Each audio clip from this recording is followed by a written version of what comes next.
Hello friends, இன்றைக்கி நம்ம வந்து பார்த்திங்கன்னா ஒரு அட்டகாசமான காம்பினேஷனோட டின்னர் ரெசிபி பார்க்க போகிறோம். Chapati with chicken gravy. சப்பாத்திக்கு வந்து பார்த்திங்கன்னா ஒரு 4 ஸ்பூன் அளவுக்கு நான் கோதுமை மாவு எடுத்திருக்கேன்.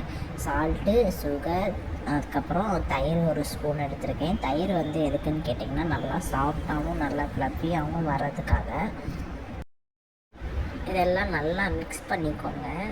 தண்ணி எதுவும் இப்போ ஆட் பண்ண வேணாம். நல்லா மிக்ஸ் பண்ணிவிட்டு அதுக்கப்புறமேட்டுக்கு வந்து கொஞ்சம் கொஞ்சமாக நீங்கள் தண்ணி ஆட் பண்ணிக்கலாம். ஏன்னா ஃபஸ்ட்லேயே எல்லாமே ஆட் பண்ணிட்டீங்கன்னா ரொம்ப கொலன்னு ஆகிடும், அப்புறம் ரொம்ப லூஸ் ஆகிடும். அதனால தான் நான் சொல்கிறேன், தண்ணி வந்து நார்மல் வாட்டர் தான், ஹாட் வாட்டர் தேவையில்லை.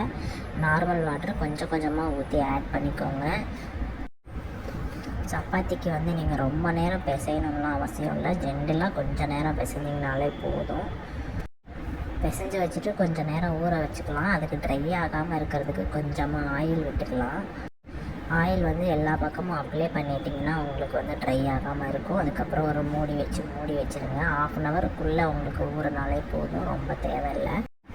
அது ஒரு பக்கம் ஊறிட்டுருக்கட்டும். நம்ம சிக்கன் கிரேவிக்கு வெஜிடபிள்ஸ்லாம் கட் பண்ணிடலாம். அதுக்கு ஸ்மால் ஆனியன், பெரிய onion, ginger garlic, green chilli, tomato இதெல்லாம் நான் எடுத்திருக்கேன். இதெல்லாம் நல்லா தோல் உரிச்சிட்டு வாஷ் பண்ணிவிட்டு இது வந்து குட்டி குட்டியாக கட் பண்ணிக்கோங்க.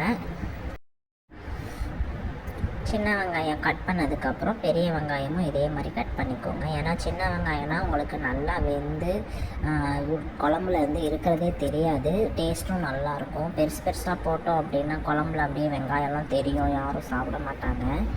ஸோ அதுக்காக தான் நான் வந்து டீட்டெயிலாக போட்டிருக்கேன். நீங்கள் வந்து சப்பாத்தி செய்ய தெரியாதவங்க இருக்கிறாங்க இல்லையா, ஸோ அதனால் வீடியோ வந்து ஸ்கிப் பண்ணாமல் ஒவ்வொரு ஸ்டெப்பும் எல்லாம் கரெக்டாக பார்த்து பண்ணுங்கள்.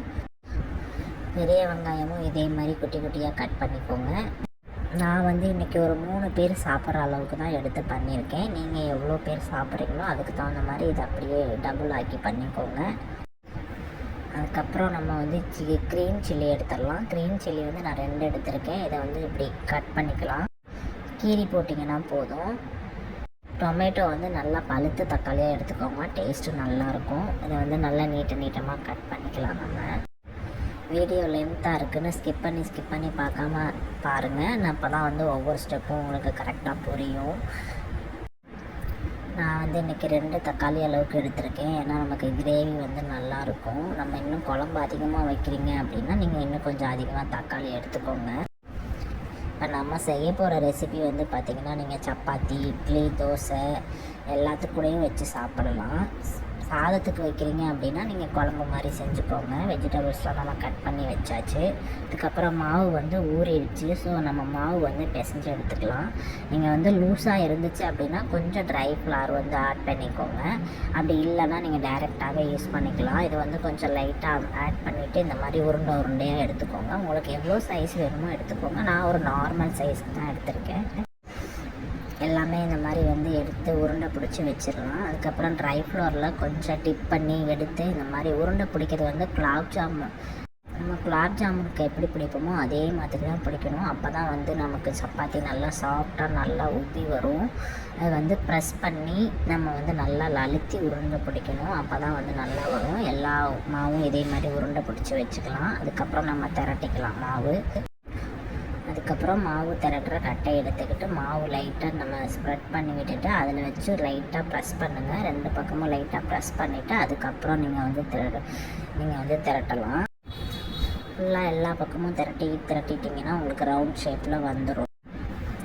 ஆனால் சுற்றி நீங்கள் வந்து தேய்க்கணும். அப்போ தான் வந்து நல்லா ரவுண்ட் ஷேப்பில் வரும். எல்லாமே இதே மாதிரி தேய்ச்சி எடுத்து வச்சுக்கோங்க. நம்ம வந்து சப்பாத்தி செய்ய ஆரம்பிச்சிடலாம். இதுக்கு வந்து ஒரு தோசை தவா வச்சுட்டு அதை வந்து கொஞ்சம் நல்லா ஹீட் பண்ணிக்கோங்க. ஹீட் பண்ணதுக்கு அப்புறமே சப்பாத்தி போடுங்க. போட்டுட்டு 2 பக்கமும் கொஞ்சம் நல்லா வேக விடுங்க. மெரூன் கலரில் வரும். அதுக்கப்புறம் நீங்கள் ஆயில், நெய் ஏதாச்சும் ஆட் பண்ணால் கூட அப்ளை பண்ணிக்கோங்க. ஒரு ப்ரஷ்ஷு வச்சு மேலே அப்ளை பண்ணிக்கோங்க. நான் வந்து எதுவும் அப்ளை பண்ணலை. 2 பக்கமும் நீங்கள் நல்லா ஹீட் பண்ணதுக்கப்புறமா வந்து பார்த்திங்கன்னா தோசை தவாவை எடுத்துட்டு அதே ஸ்டவ்வில் வந்து மீடியம் ஃப்ளேமில் வச்சு அந்த சப்பாத்தியை வந்து நீங்கள் அதில் போட்டு எடுக்கணும். மீடியம் ஃப்ளேமில் வச்சு போட்டு எடுத்திங்கன்னா தான் நல்லா வரும். உப்பிக்கிட்டு பாருங்கள், பூரி மாதிரி நல்லா உப்பி வருது. அது மாதிரி போட்டு எல்லா சப்பாத்தியும் எடுத்துக்கோங்க. நம்ம கிரேவி செஞ்சு ஆரம்பிச்சிடலாம். கிரேவிக்கு வந்து நான் இன்றைக்கி குக்கரில் பண்ணுறதுனால குக்கர் வச்சுருக்கேன். அதுக்கு வந்து ஆயில் ஆட் பண்ணிவிட்டு நம்ம ஸ்பைசஸ் எல்லாமே ஆட் பண்ணிக்கலாம். கூடவே கொஞ்சம் கசகசாவும் சேர்த்துக்கோங்க, நல்லாயிருக்கும் டேஸ்ட்டு.